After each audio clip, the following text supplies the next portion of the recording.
It's time. I'm coming!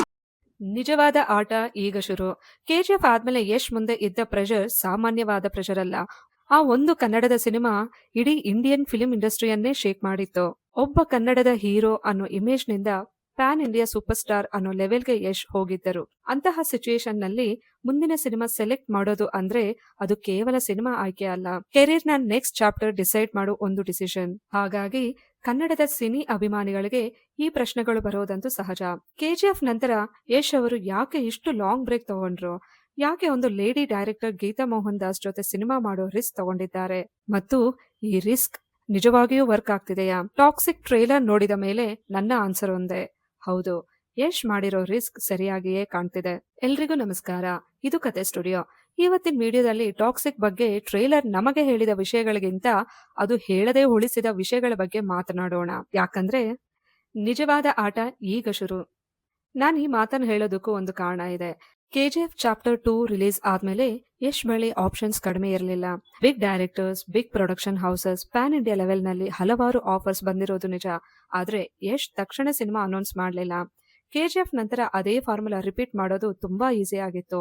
ಅದೇ long hairs, mass elevation, violence, powerful dialogues, underworld ಇದನ್ನೇ ಮತ್ತೊಂದು ಸಿನಿಮಾದಲ್ಲಿ ಮಾಡಿದ್ರೆ ಮೊದಲ ದಿನವೇ ಹೈಪ್ ಬರುತ್ತಿತ್ತು. ಆದ್ರೆ ಯಶ್ ಅದನ್ನ ಚೂಸ್ ಮಾಡಲಿಲ್ಲ. ಅವರು ಟೈಮ್ ತಗೊಂಡ್ರು. ಯಾಕಂದ್ರೆ ಕೆಜಿಎಫ್ ನ ಸಕ್ಸಸ್ ನಂತರ ಅವರ ಮೇಲೆ ಇದ್ದ ಬಿಗ್ಗೆಸ್ಟ್ ಪ್ರೆಷರ್ ಏನು ಗೊತ್ತಾ? ನೆಕ್ಸ್ಟ್ ಸಿನಿಮಾ ಕೆಜಿಎಫ್ ಗಿಂತ ದೊಡ್ಡದಾಗಿರ್ಬೇಕು ಅಂತ. ಅದೇ ಟ್ರ್ಯಾಪ್ ನಲ್ಲಿ ಕೆಜಿಎಫ್ ಗಿಂತ ದೊಡ್ಡದನ್ನೇ ಮಾಡಬೇಕು ಅಂತ ಹೋದ್ರೆ ಮತ್ತೆ ಅದೇ ಸಿನಿಮಾ ಮಾಡೋ ರಿಸ್ಕ್ ಇರುತ್ತೆ. ಅದಕ್ಕಿಂತ ಡಿಫ್ರೆಂಟ್ ಆಗಿ ಏನಾದ್ರೂ ಮಾಡೋಣ ಅನ್ನೋ ಡಿಸಿಷನ್ನೇ ದೊಡ್ಡ ರಿಸ್ಕ್. ಇಲ್ಲೇ ಟಾಕ್ಸಿಕ್ ಇನ್ನೂ ಇಂಟ್ರೆಸ್ಟಿಂಗ್ ಆಗುತ್ತೆ.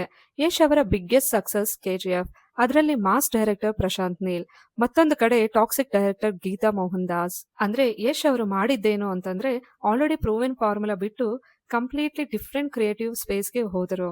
ಗೀತು ಮೋಹನ್ ದಾಸ್ ಹೆಸರು ಕನ್ನಡ ಆಡಿಯನ್ಸ್ಗೆ ಬಹುಶಃ ಮೈನ್ ಸ್ಟ್ರೀಮ್ ನಲ್ಲಿ ಅಷ್ಟು ಫೆಮಿಲಿಯರ್ ಇರೋದಿಲ್ಲ. ಆದ್ರೆ ಅವರ ಪ್ರೀವಿಯಸ್ ವರ್ಕ್ ನೋಡಿದ್ರೆ ಕ್ಯಾರೆಕ್ಟರ್ ಡ್ರಿವೆನ್, ಎಮೋಷನಲ್ ಮತ್ತು ಡಿಫ್ರೆಂಟ್ ಸ್ಟೋರಿ ಟೆಲ್ಲಿಂಗ್ ಮೇಲೆ ಹೆಚ್ಚು ಫೋಕಸ್ ಮಾಡುವ ಫಿಲ್ಮ್ ಮೇಕರ್ ಅಂತ ಹೇಳ್ಬೋದು. ಅವರ ಮಲಯಾಳಂ ಮೂವಿ ಮುತೂನ್ ಗಮನ ಸೆಳೆದ cinema. Inter national film festival ನಲ್ಲಿ ಪ್ರದರ್ಶನ ಕಂಡ ಈ ಸಿನಿಮಾ ಗೀತು ಅವರ ಫಿಲ್ಮ್ ಮೇಕಿಂಗ್ ಬಗ್ಗೆ ಇಂಡಸ್ಟ್ರಿಯಲ್ಲೇ ಒಳ್ಳೆಯ ರೆಕಗ್ನಿಷನ್ ತಂದಿತ್ತು. ಅಂದರೆ ಇವರು ಟಿಪಿಕಲ್ ಕಮರ್ಷಿಯಲ್ ಮಾಸ್ ಡೈರೆಕ್ಟರ್ ಅಲ್ಲ. ಹಾಗಾದ್ರೆ ಯಶ್ ಯಾಕೆ ಇವರನ್ನ ಚೂಸ್ ಮಾಡಿದ್ರು? ನನ್ನ ಫೀಲಿಂಗ್ ಏನು ಅಂದ್ರೆ ಯಶ್ಗೆ ಈಗ ಮತ್ತೊಂದು ಕೆಜಿಎಫ್ ಬೇಕಾಗಿರ್ಲಿಲ್ಲ, ಅವರಿಗೆ ಕೆಜಿಎಫ್ ನಂತರದ ಯಶ್ ಬೇಕಿತ್ತು. ನನ್ನ ಪ್ರಕಾರ ರೀಸೆಂಟ್ ಟೈಮ್ ನಲ್ಲಿ ಕೆಲವು ಟ್ರೈಲರ್ಸ್ ಮಾತ್ರ ಫಸ್ಟ್ ವಾಚ್ ನಲ್ಲೇ ಆಡಿಯನ್ಸ್ಗೆ ಇಂಪ್ಯಾಕ್ಟ್ ಕ್ರಿಯೇಟ್ ಮಾಡಿತ್ತು. ಅವು ಅಂದ್ರೆ ದುರಂಧರ್, ಅನಿಮಲ್ ಅಂತ ಹೇಳ್ಕೋಬಹುದು. ಈ ಕ್ಯಾಟಗರಿಗೆ ಟಾಕ್ಸಿಕ್ ಟ್ರೈಲರ್ ಕೂಡ ಸ್ಟ್ರಾಂಗ್ ಎಂಟ್ರಿ ಕೊಟ್ಟಿದೆ. ಟ್ರೈಲರ್ ನೋಡಿದ ತಕ್ಷಣ ಮೂವಿ ಸ್ಟೋರಿ ಇದೆ ಅಂತ ಹೇಳೋಕೆ ಆಗಲ್ಲ, ಆದ್ರೆ ಈ ಮೂವಿ ನೋಡಲೇಬೇಕು ಅನ್ನೋ ಫೀಲಿಂಗ್ ಬರುತ್ತೆ. ಈ ಮೂವಿ ಟ್ರೈಲರ್ ನ ಬಿಗ್ಗೆಸ್ಟ್ ಸಕ್ಸಸ್ ಇದೆ. ಟ್ರೈಲರ್ ನಲ್ಲಿ ಕ್ಯಾರೆಕ್ಟರ್ಸ್ ತುಂಬಾ ಇದ್ದಾರೆ. ಪ್ರತಿಯೊಂದು ಕ್ಯಾರೆಕ್ಟರ್ ನ ಪ್ರೆಸೆನ್ಸ್ ಗೆ ಒಂದು ರೀಸನ್ ಇದೆ. ಹೀರೋನ ಸುತ್ತ ತುಂಬಾ ಜನ ಇದ್ದಾರೆ. ಆದ್ರೆ ಯಾರು ಫ್ರೆಂಡು, ಯಾರು ಎನಿಮಿ, ಯಾರು ಫ್ಯಾಮಿಲಿ ಮೆಂಬರ್, ಯಾರು ಗೇಮ್ ಆಡ್ತಿದ್ದಾರೆ ನಮಗೆ ಕಂಪ್ಲೀಟ್ಲಿ ಕ್ಲಿಯರ್ ಇಲ್ಲ. ಇದೇ ಅಂತಾರೆ ಕ್ಯೂರಿಯಾಸಿಟಿ ಕ್ರಿಯೇಟ್ ಮಾಡೋದು. ಅದರಲ್ಲೂ ಫೀಮೇಲ್ ಕ್ಯಾರೆಕ್ಟರ್ಸ್ ಅಂತೂ ತುಂಬಾ ಪ್ರಾಮಿನೆಂಟ್ ಆಗಿ ಕಾಣ್ತಿದ್ದಾರೆ. ಇಲ್ಲಿ ನನಗೆ ಬೆಸ್ಟ್ ಅನ್ಸಿದ್ದು ಏನು ಅಂತಂದ್ರೆ ಅವರು ಕೇವಲ ಹೀರೋ ಸುತ್ತ ತಿರುಗೋ ಕ್ಯಾರೆಕ್ಟರ್ಸ್ ಆಗಿ ಕಾಣ್ತಿಲ್ಲ. ಪ್ರತಿಯೊಬ್ಬರಿಗೂ ತಮ್ಮದೇ ಇಂಪಾರ್ಟೆನ್ಸ್ ಇರೋ ಹಾಗೆ ಟ್ರೈಲರ್ ಎಸ್ಟಾಬ್ಲಿಷ್ ಮಾಡ್ತಿದೆ. ಇದರಿಂದ ಮೂವಿನಲ್ಲಿ ಫೀಮೇಲ್ ಕ್ಯಾರೆಕ್ಟರ್ ಸ್ಟೋರಿಗೆ ಮೇಜರ್ ಇಂಪ್ಯಾಕ್ಟ್ ಕೊಡಬಹುದು. ಯಾರಾದ್ರೂ ಎಮೋಷನಲ್ ಆಂಗಲ್ ಆಗಿರಬಹುದು, ಇಲ್ಲ ಅಂದ್ರೆ ಯಾರಾದ್ರೂ ಪವರ್ಫುಲ್ ಇಕ್ವೇಶನ್ ಅಲ್ಲಿ ಇರಬಹುದು, ಇನ್ನು ಯಾರಾದ್ರೂ ಹೀರೋನ ಪಾಸ್ಟ್ ಗೆ ಕನೆಕ್ಷನ್ ಕೂಡ ಇರಬಹುದು, ಮತ್ತು ಯಾರಾದ್ರೂ ನಾವು ಎಕ್ಸ್ಪೆಕ್ಟ್ ಮಾಡದ ಟರ್ನಿಂಗ್ ಪಾಯಿಂಟ್ ಕೂಡ ಆಗಿರಬಹುದು. ಇವೆಲ್ಲ ಮೂವಿ ರಿಲೀಸ್ ಆದ್ಮೇಲೆ ಗೊತ್ತಾಗೋ ಇಂಟ್ರೆಸ್ಟಿಂಗ್ ಪಾಯಿಂಟ್ಸ್. ಇನ್ನು ವಿಜುವಲ್ಸ್ ಬಗ್ಗೆ ಮಾತಾಡದೆ ಇರೋದಕ್ಕಾಗೋದಿಲ್ಲ. ಟಾಕ್ಸಿಕ್ ಟ್ರೈಲರ್ ನಲ್ಲಿ ಸ್ಕೇಲ್ ತುಂಬಾ ದೊಡ್ಡದಾಗಿ ಕಾಣ್ತಿದೆ. Sets, costumes, lighting, action, camera movements, production design ಎಲ್ಲದರಲ್ಲೂ ಒಂದು ಇಂಟರ್ ನ್ಯಾಷನಲ್ ಫೀಲ್ ಇದೆ. ಕೆಲವು ಫ್ರೇಮ್ಸ್ ನೋಡಿದಾಗ ಇದು ಕನ್ನಡ ಸಿನಿಮಾನ ಅಥವಾ ಹಾಲಿವುಡ್ ಸಿನಿಮಾನ ಅಂತ ಕೇಳೋ ಹಾಗೆ ಇದೆ. ಟ್ರೈಲರ್ ನಲ್ಲಿ ಬ್ಯಾಕ್ ಗ್ರೌಂಡ್ ಸ್ಕೋರ್ ತುಂಬಾ ಇಂಪಾರ್ಟೆಂಟ್ ರೋಲ್ ಪ್ಲೇ ಮಾಡಿದೆ. ಕೆಲವು ಸೀನ್ಸ್ ಡೈಲಾಗ್ ಗಿಂತ ಮ್ಯೂಸಿಕ್ ನಿಂದಲೇ ಇಂಪ್ಯಾಕ್ಟ್ ಕೊಡ್ತಿವೆ.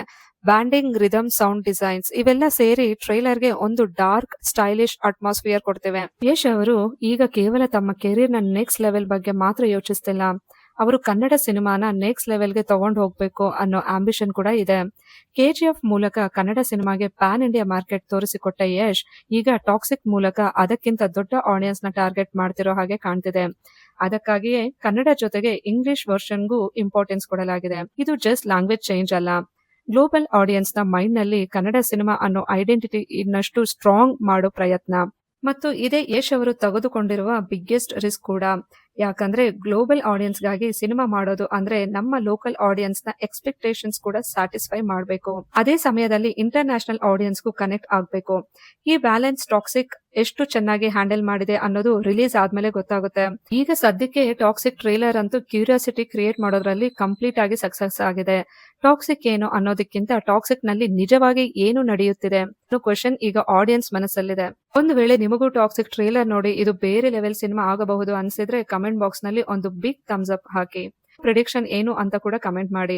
ಇಂತಹ Kannada cinema analysis, movie theories ಮತ್ತು ಪ್ರಿಡಿಕ್ಷನ್ಸ್ ಗಾಗಿ ಕತೆ ಸ್ಟುಡಿಯೋಗೆ ಸಬ್ಸ್ಕ್ರೈಬ್ ಮಾಡಿ. ಮತ್ತೆ ಸಿಗೋಣ ಒಂದು ಹೊಸ ಕಥೆಯ ಜೊತೆಗೆ.